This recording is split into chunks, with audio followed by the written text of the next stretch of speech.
Like many of us, Pontiacs are part of family history. This first gen Firebird is no exception. Josh believes that Pontiacs are the underdog in the racing industry, so he did what any gearhead would do and Coyote swapped it.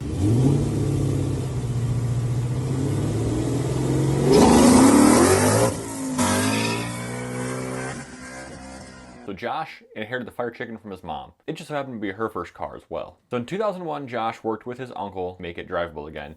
They rebuilt the carburetor, did a few other things to make it just drivable with the standard Pontiac engine. Josh swapped that tired Pontiac engine out for a more standard 400 that he used for a few years until he finally spun a main bearing when he kind of let the car retire and wait out for a 455. Unfortunately, as many of us know, sometimes things happen, life happens, and we have to step away from building for a little while. And that's what happened to Josh. Josh never left cars though. He kept his eyes on the prize whether he knew it or not. The thing is, he's been working at Whipple Supercharger since about 2008. That means he gets exclusive looks at a few things that none of us get to see. He can see the products, the tests, and the results of things that, well, like I said, we don't get to see. But with this information, he knew that the Pontiac block they don't support 800 horsepower. They tend to break at the main.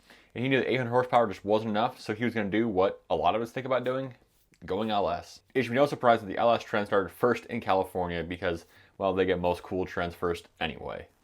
But Josh knows how many LS powered Pontiacs there were at the car shows. So to fight with the crowd, he built a 408 LS to kind of compete with these guys, top of the 4.5 liter Whipple, manually rotating assembly, trick flow LS3 heads, custom ground cam. The car was set up to be awesome. We really should expect 1,000 horsepower out of this, but that just really didn't excite him because it was something that he's seen before and something that just he couldn't get behind the build as a philosophy. Eventually, he sold that whole engine idea and started from scratch again. This time, it was something a little more unique. Like I said before, he always called Pontiac, something like an underdog. And that said, he did what any man would do that's been working at Whipple. He looked into the Coyote.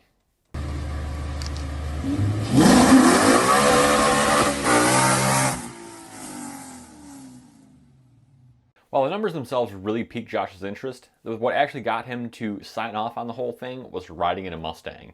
The way the Coyote pulls through the entire range is just really interesting, and he wanted that feel in the Firebird.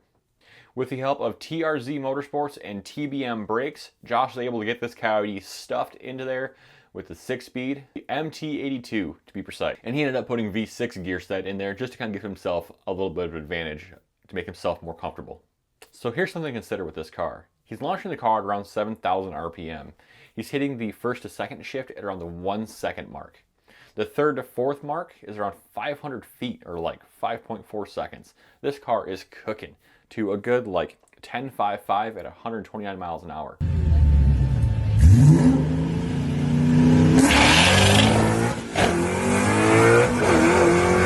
That is absolutely insane for a basically stock engine Coyote.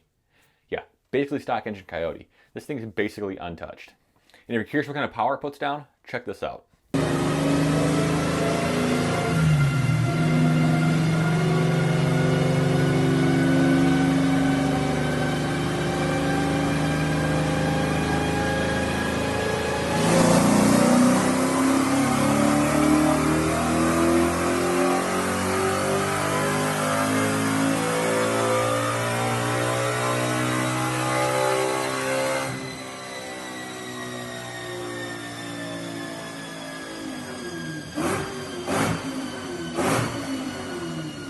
Yeah, that's only 468 horsepower to the wheels.